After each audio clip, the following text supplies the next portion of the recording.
New ইয়র্কে হতে চলেছে Suchitra Sen international film festival. মহানায়িকাকে নিয়ে হওয়া এই প্রথম ফিল্ম ফেস্টিভ্যালের সাংবাদিক সম্মেলন হয়ে গেল কলকাতার এক পাঁচতলা হোটেলে। সেখানে উপস্থিত ছিলেন টলিউড সুপারস্টার ঋতুপর্ণা সেনগুপ্ত ও পরিচালক রেশমী মিত্র। তখন খুব ছোট, বুঝতে পারতাম না ওই নেশাটা তখন থেকেই জন্মে যায়।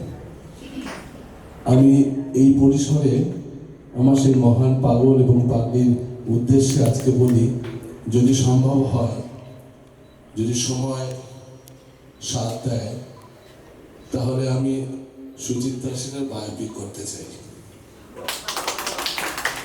আমি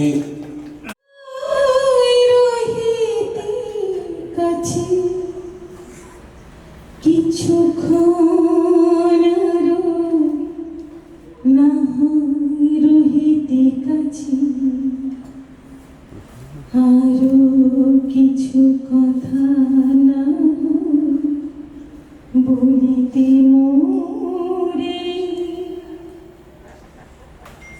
এই মধুক্ষণ মধুময়। তিনি আমাদের সকলের প্রিয় মহানায়িকা, তাকে স্মরণ করে যে এত বড় একটা ইন্টারন্যাশনাল ফিল্ম ফেস্টিভ্যালের আয়োজন, সেটার অনেক অনেক অনেক শুভকামনা জানাই এবং ঋতুদিকে অনেক অনেক শুভেচ্ছা। এদের সঙ্গে রেশমিদিকে অবশ্যই, রেশমিদির সঙ্গেও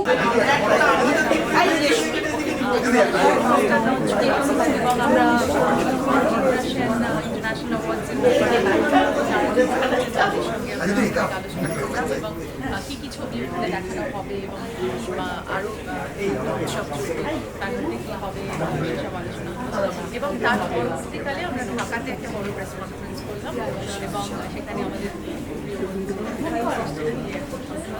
এবং যারা আর তুলিস না ভাই, লাইটটা তো উঠে যাচ্ছে।